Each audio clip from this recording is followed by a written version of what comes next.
بسم اللہ الرحمن الرحیم۔ السلام علیکم۔ رات کے تقریباً 2 بج رہے تھے۔ کمرے میں ہر طرف خاموشی تھی۔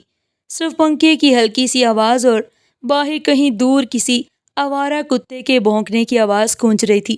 میری آنکھ کھلی تو کمرہ اندھیرے میں ڈوبا ہوا تھا، لیکن ایک نرم سی روشنی بیوی کے چہرے پر پڑ رہی تھی۔ وہ اپنے موبائل کی روشنی میں بیٹھی تھی۔ اس کے چہرے پر ایک عجیب سا سکون تھا، مگر آنکھوں کے کنارے بھیگے ہوئے تھے۔ ہونٹوں پر ایک ہلکی سی مسکراہٹ جو درد سے بھرپور محسوس ہو رہی تھی۔ میں نے آہستہ سے آنکھیں ملیں، شاید خواب میں تھا، لیکن یہ خواب نہیں، حقیقت تھی۔ میری بیوی واقعی کسی سے کال پر بات کر رہی تھی۔ اس کی آواز بہت دھیمی تھی، لیکن میں نے صاف سنا وہ کہہ رہی تھی، میں نے سب معاف کر دیا ہے، بس اب اللہ حساب لے لے۔ میرا دل زور سے دھڑکنے لگا۔ میں چند لمحے ساکت پڑا رہا۔ مجھے کچھ سمجھ نہیں آ رہا تھا کہ وہ یہ کس سے کہہ رہی تھی اور کیوں۔ اس کی آواز میں نہ شکوہ تھا نہ غصہ، بس ایک عجیب سی تھکن، جیسے کوئی بہت لمبی جنگ لڑنے کے بعد ہار مان چکا ہو۔ اس لمحے مجھے لگا جیسے میں اسے جانتا ہی نہیں۔ جو عورت میرے ساتھ روز جیتی تھی، وہ آج جیسے کسی اور دنیا میں تھی۔ کچھ دنوں بعد سے وہ بالکل بدل گئی تھی۔ نہ پہلے جیسا ہنسنا، نہ کسی بات پر ناراض ہونا، نہ ہی کسی بات پر ٹوکنا۔ بس خاموشی تھی، گہری ٹھہری ہوئی، عجیب سی خاموشی، جیسے وہ میرے آس پاس موجود ہوتے ہوئے بھی کہیں دور جا چکی ہو۔ میں نے کئی بار اسے چھیڑنے کی کوشش کی، اس کی پسندیدہ باتیں کی، پرانی تصویریں دکھائی، لیکن وہ بس ایک زبردستی کی مسکراہٹ دیتی اور پھر خاموشی کی چادر اوڑھ لیتی۔ میری ماں نے کہا، یہ تو اچھی بات ہے، بیوی اب گھر کو سنبھالنے لگی ہے۔ زبان بند اور ہاتھ چلتے رہے تو گھر جنت بن جاتا ہے۔ مگر مجھے وہ جنت نہیں لگ رہا تھا۔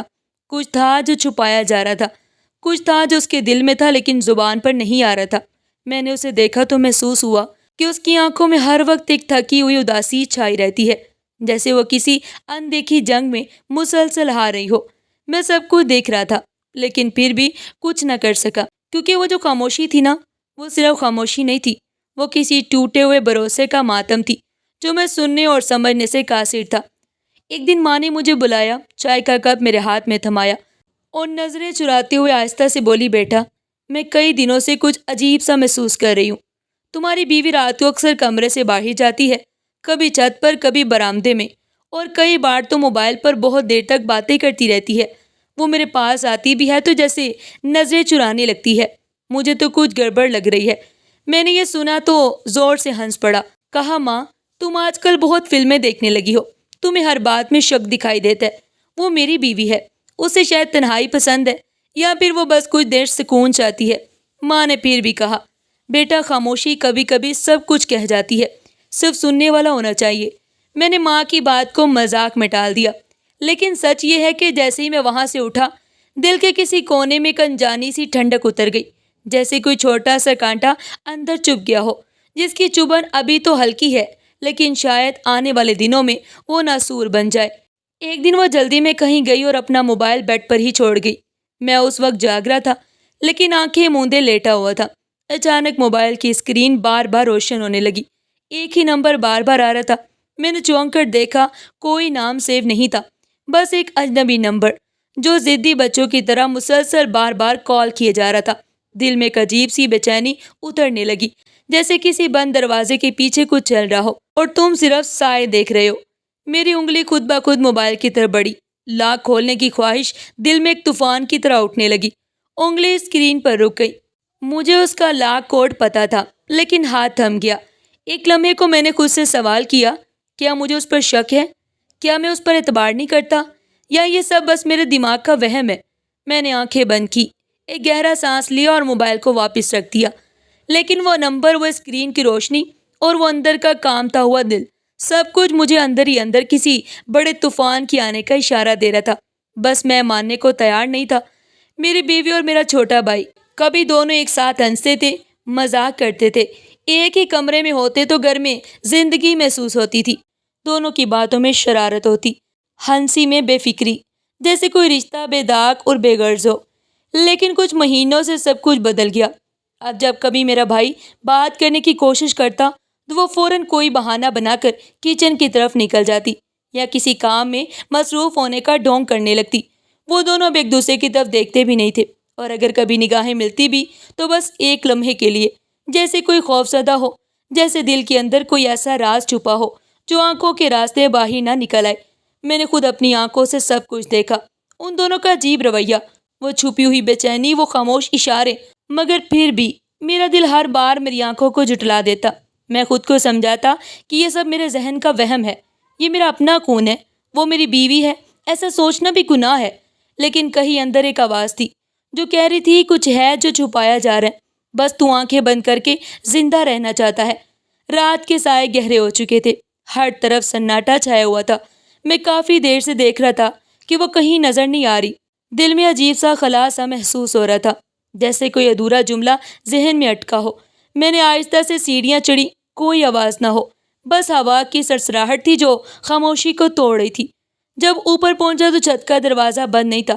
میں نے آہستہ سے اسے دھکیلا اور سامنے کا منظر جیسے میرے دل پر پتھر بن کر گرا۔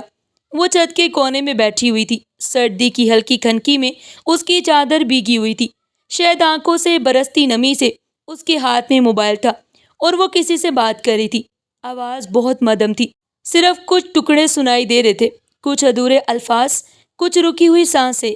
میں نے خود کو چھپاتے ہوئے سننے کی کوشش کی، لیکن صرف ایک جملہ میرے دل میں آگ کی طرح اتر گیا۔ اس نے کہا، میں آخری بار سب کچھ سچ بتاؤں گی، بس اس کے بعد کیا؟ یہ جملہ مکمل نہیں ہوا تھا، لیکن اس کے لہجے میں ایک ایسا فیصلہ تھا، ایک ایسا بوجھ جس نے میرے دل کو کسی اندیکھے طوفان کے سامنے لا کر کھڑا کر دیا۔ میں چند لمحے وہیں کھڑا رہا، سانس لینا مشکل ہو گیا، اور ذہن میں صرف یہی گونجتا رہا کہ آخر وہ کیا بتانے والی ہے، اور وہ بس اس کے بعد کیا ہے۔ اب کئی دن ہو گئے تھے، وہ نہ پہلے کی طرح بات کرتی تھی، نہ ہنستی تھی، بلکہ اب تو اس نے کھانا پینا بھی چھوڑ دیا تھا۔ پلیٹ میں رکھی روٹی ویسی کی ویسی رہ جاتی، چائے ٹھنڈی ہو جاتی، اور وہ بس خاموشی سے کسی گہری سوچ میں گم رہتی۔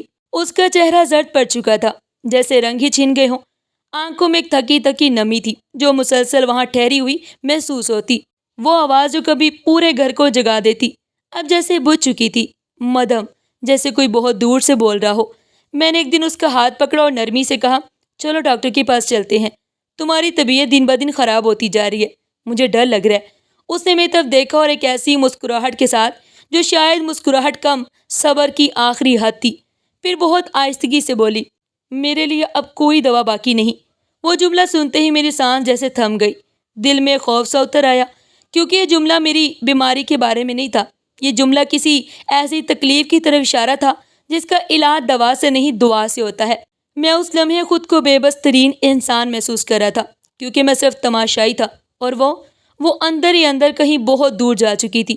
صبح جب آنکھ کھلی تو کمرے میں ایک عجیب سی خاموشی تھی، وہ خاموشی جو زندہ گھروں میں نہیں ہوتی۔ میں نے آنکھیں ملتے ہوئے پہلو میں دیکھا تو وہ بالکل ساکت لیٹی ہوئی تھی، اس کے چہرے پر وہی بے رنگی، وہی تھکن، لیکن آج آنکھیں بند تھی اور سانسوں میں کوئی تسلسل نہیں تھا۔ میں گھبرا کر اٹھا اور اسے آواز دی، کندھا ہلایا، لیکن اس نے کوئی جواب نہیں دیا۔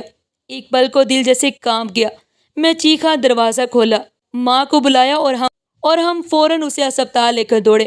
گاڑی میں اس کے ہاتھ تھامے بیٹھا رہا، بار بار اللہ کو پکارا، لیکن اسپتال پہنچنے سے پہلے ہی ڈاکٹر نے میری آنکھوں میں دیکھ کر وہ جملہ کہہ دیا جو کسی شوہر کا دل چیر دیتا ہے، دیر ہو چکی تھی، وہ جا چکی تھی، میرے ہاتھ سے کچھ نہیں ہو پایا۔ جب نرس نے اس کے کپڑے دیے تو ان میں ایک پرانا سا طے کیا ہوا لفافہ تھا جس پر میرا نام لکھا تھا۔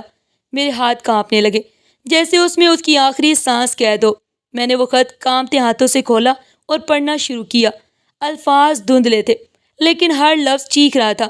لکھا تھا، اگر تم یہ پڑھ رہے ہو تو میں جا چکی ہوں، لیکن جو تم سمجھ رہے ہو وہ سچ نہیں ہے، نہ میں بے وفا تھی، نہ گناہ گار۔ میرے اندر بہت کچھ ٹوٹا تھا، لیکن تمہارے لیے ہمیشہ سچ بچا کر رکھا۔ میں نے جو خاموشی اوڑھی تھی وہ صبر کی چادر تھی، نہ کہ چھپنے کی۔ میں نے تمہیں کچھ بتایا نہیں کیونکہ تمہیں کھونا نہیں چاہتی تھی، لیکن شاید میں خود ہی کھو بیٹھی۔ یہ دنیا میرے دکھ کی گواہ نہ بنی، لیکن اللہ ضرور بنے گا۔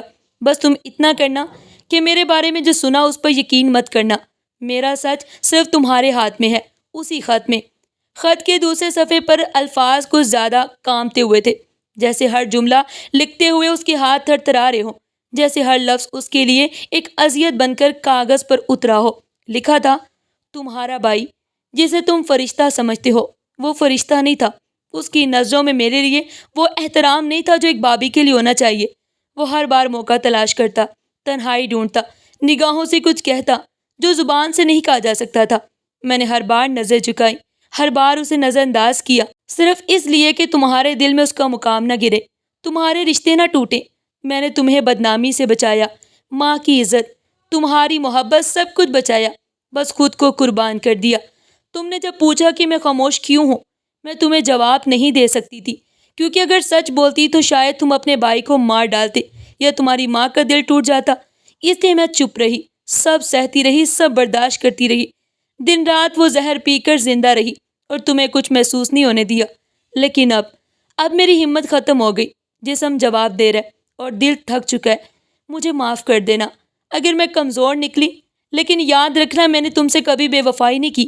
صرف تمہیں بچایا, تمہارا رشتہ, تمہارا سکون, سب بچایا اور صرف خود کو کھو دیا. میں وہ خط بار بار پڑھتا رہا. ہر لفظ میرے دل پر ہتھوڑے کی طرح پڑتا تھا, جیسے میرا دماغ سن ہو چکا ہو اور جسم کا خون جم چکا ہو. ماں کو دکھایا, وہ دیر تک کچھ نہ بول سکی, صرف آنکھیں نم ہوتی گئی اور لفظ سلے رہے. وہ آنکھیں جن سے کبھی شفقت برستی تھی اب شرمندگی ٹپک رہی تھی. میں اسی رات اسپتال سے سیدھا تھانے گیا. دل میں آگ لگی ہوئی تھی, ہاتھ کانپ رہے تھے. پولیس والے کو سب کچھ بتایا, خط بھی دکھایا, درخواست دی. جب تفتیش شروع ہوئی تو ہر چیز جیسے ایک ایک کر کے میری آنکھوں کے سامنے واضح ہوتی گئی. چھت پر لگے کیمرے کی ریکارڈنگ, کال ریکارڈ, فون ڈیٹا, ہر چیز چیخ چیخ کر اس سچ کی تصدیق کر رہی تھی جو میری بیوی نے خون کے آنسوؤں سے خط میں لکھا تھا. وہ بھائی جسے میں دنیا کے آگے ڈھال سمجھتا تھا, وہی بھائی میرا دشمن نکلا. میرا سگا بھائی, میری آنکھ کا تارا, جس پر میں جان دیتا تھا, جسے اپنا سایہ سمجھتا. اس نے میرے اعتماد کو, میری بیوی کی پاکیزگی کو اور میرے گھر کی بنیادوں کو رون ڈالا. اس کے ہاتھوں میری بیوی کی خاموشی دفن ہو گئی اور میں ان سب لمحوں میں صرف تماشائی رہا, بے خبر, اندھا, انجان. میں سمجھتا رہا کہ میری دنیا محفوظ ہے اور اندر ہی اندر وہی دنیا راکھ ہوتی جا رہی تھی. جب سب کچھ سامنے آ گیا تو میری ماں کئی دنوں تک خاموش رہی, نہ کسی سے بات کی, نہ کچھ کہا, بس بیٹھ کر خلا میں دیکھتی رہتی. اور ایک دن خاموشی توڑ کر میری طرف دیکھا. آنکھوں میں نمی تھی اور آواز میں وہ لرزش جو صرف ندامت سے آتی ہے. کہنے لگی, بیٹا ہم سے بہت بڑی غلطی ہوئی.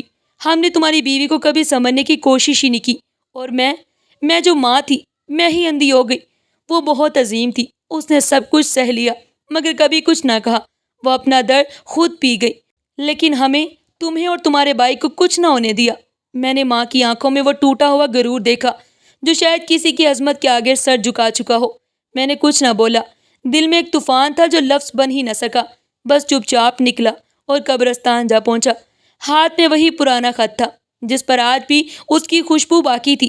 میں قبر کے پاس بیٹھا کچھ دیر خاموش رہا اور پھر بس اتنا کہا, تم چلی گئی اور ہم سب چھوٹے رہ گئے. تم کاشف کی آنکھوں کا پردہ ہٹا گئی, تم اماں کے غرور کو مٹی میں ملا گئی, تم میرے یقین کو بیدار کر گئی, تم اپنے سچ کے ساتھ ہمیں چھوڑ گئی.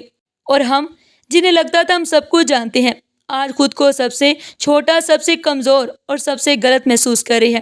تم چلی گئی لیکن اپنی خاموشی سے پوری دنیا کو بولنا سکھا گئی. تم چلی گئی لیکن ہمیں ہمیشہ کے لیے بدل گئی. میں اب ہر جمعے اس کی قبر پر جاتا ہوں, چپ چاپ بیٹھا رہتا ہوں, نہ کچھ کہتا ہوں, نہ کچھ مانگتا ہوں, بس اس پتھر کو تکتا ہوں جس پر وہ جملہ لکھا ہے جو اس نے اپنی آخری رات کہا تھا, میں نے سب معاف کر دیا, بس اللہ حساب لے لے. یہ الفاظ قبر پر تو لکھے ہیں مگر میرے دل میں جیسے آگ بن کر گڑ گئے ہیں. ہر بار ان الفاظ کو دیکھتا ہوں تو لگتا ہے جیسے وہ آج بھی مجھے تسلی دے رہے ہوں, جیسے وہ آج بھی مجھے صبر سکھا رہی ہو, جیسے وہ اللہ سے پہلے خود مجھے معاف کر چکی ہو. لیکن میں وہ دن گن رہا ہوں جس دن اللہ حساب لے گا, جس دن سچ اور جھوٹ کے بیچ کوئی پردہ نہیں رہے گا. میں جانتا ہوں وہ دن ضرور آئے گا جہاں انصاف صرف وہی کرے گا جو دلوں کے حال جانتا ہے, جہاں نہ تعلق دیکھے جائیں گے, نہ رتبے, نہ رشتے, وہاں صرف نیت اور کردار تولے جائیں گے. اور میں وہ دن چاہ کر بھی بھول نہیں سکتا, کیونکہ اسی دن پر میرا یقین ہے, اسی دن پر میری امید ہے, اور اسی دن کے لیے میں زندہ ہوں. ناظرین کے لیے آخر میں ایک سبق ہے. یہ کہانی ایک سچی عورت کی قربانی کی کہانی ہے جس نے عزت بچانے کے لیے اپنی جان دے دی, لیکن کسی پر انگلی نہیں اٹھائی. وہ خاموش رہی مگر اس کی خاموشی نے سچ کو جلا بخشی. آج ہمارے معاشرے میں اگر کوئی عورت چپ ہے تو ضروری نہیں وہ غلط ہے، اور اگر کوئی ہنس رہا ہے تو وہ بے قصور ہے۔ سچائی اکثر خاموشی میں چھپی ہوتی ہے۔ رشتے آزمائش میں پڑیں تو فیصلہ جلدی مت کریں، کیونکہ جنہیں ہم ظالم سمجھتے ہیں کبھی کبھی وہی مظلوم نکلتے ہیں، اور جن پر ہم اندھا اعتبار کرتے ہیں وہی ہماری زندگی کا سب سے بڑا دھوکہ ہوتے ہیں۔ اس لیے فیصلہ کرو تو انصاف سے کرو، اور ظلم دیکھو تو خاموش نہ رہو، کیونکہ کسی کی خاموشی کے پیچھے ایک قیامت چھپی ہو سکتی ہے۔ ناظرین، آج کی یہ کہانی آپ کو کیسی لگی؟ کمنٹ باکس میں اپنی قیمتی رائے کا اظہار ضرور کیجیے گا، اور اس طرح کی سبق آموز کہانیاں سننے کے لیے میرے چینل ایڈیو پن پوائنٹ کو ضرور سبسکرائب کریں۔ ویڈیو اچھی لگی ہو تو لائک کریں اور زیادہ سے زیادہ شیئر کریں۔ پھر ملتے ہیں ایک نئی ویڈیو کے ساتھ، تب تک کے لیے اللہ حافظ۔